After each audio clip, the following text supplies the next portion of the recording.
Hello there folks, welcome back to my YouTube channel, a place where I discuss different topics about psychology, spirituality, introspection, deeper introspection depending on how I feel it, and as of what I feel more and more, sparking people's curiosity with different topics rather than providing them flat answers, because it is much easier to have people commit to asking themselves different things and finding out different truths about themselves, because this way they get to learn more and more about themselves instead of being told different things and blindly following those.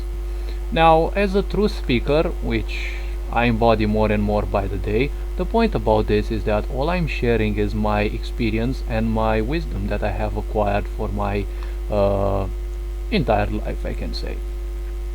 Now, I would also like to remind people not to take everything I say into, uh, you know, fully for granted, because my truths may not necessarily be applicable to everyone else. Now, today I was interested about speaking and sharing a bit about intrusive thoughts and the idea of self-torture and why people have so-called abusive thoughts. Now, as you probably may have guessed, most of these don't even belong to you, and there is a very powerful quote, and you can also use it as an affirmation daily, that most thoughts and also most of your emotions don't even belong to you. There is a thing called empathy, and well, it is cognitive empathy, namely that of understanding certain people's thoughts, right, as if they are our own, and also the idea of emotional empathy, that of feeling what other people feel, and like feeling their emotional load from afar or from somewhat close, many times even without addressing those people. So the point is, these two types of empathy, and I think there are a few others, but these main two types of empathy are very powerful. Now, most people aren't aware of this, but they do feel that they are somewhat, losing focus and energy surrounded by certain people.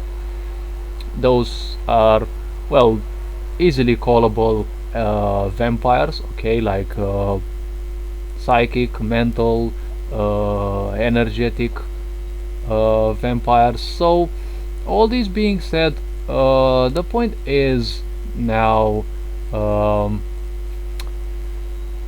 there are a lot of negative people around, and yes, environments can also be negative because they are not supportive enough of the person, right? And well, the persons that live in there. I have a video about environments called the pendulum effect, and namely how everything that is manifested in a certain environment simply stays in there and dissipates for a long time. It takes things a very long time to dissipate, especially if there was a lot of emotion manifested there. That's why people have eerie sensations when they would go into medieval castle dungeons and such places where there was a lot of abuse, torture, people died in horrible conditions.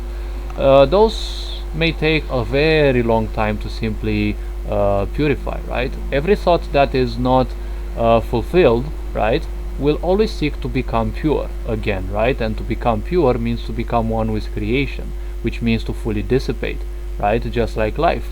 Theoretically, life becomes a bit impure, but don't take it as a bad connotation when it, gives life to something, right?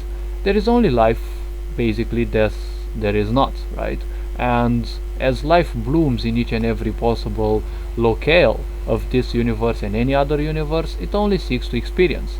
Now, in order to experience, oh, I see a 2020, okay. Another time of 2020, okay. Thank you, Umabel, for that.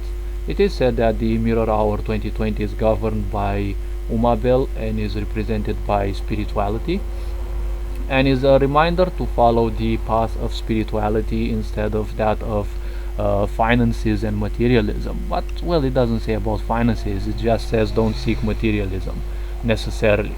Okay, so now speaking about this, okay, as life has to experience, okay, this life is technically a video game, okay? Like, I've had this epiphany when I was, I think, in the 6th grade, and this simple thought just popped into my mind, and well, analyzing life more and more, I actually observed that each and every video game that I would play, I couldn't simply play it but just I would immerse into it, right? And more so than that, I feel like I would actually live that. And I actually realized that technically every video game that you play is a parallel life that you live. Each day is like a cycle. When you wake up, you're technically born again in this world, and when you go to sleep, you technically die. Now, of course, it is not that, the so-called final death, but it is still a type of death.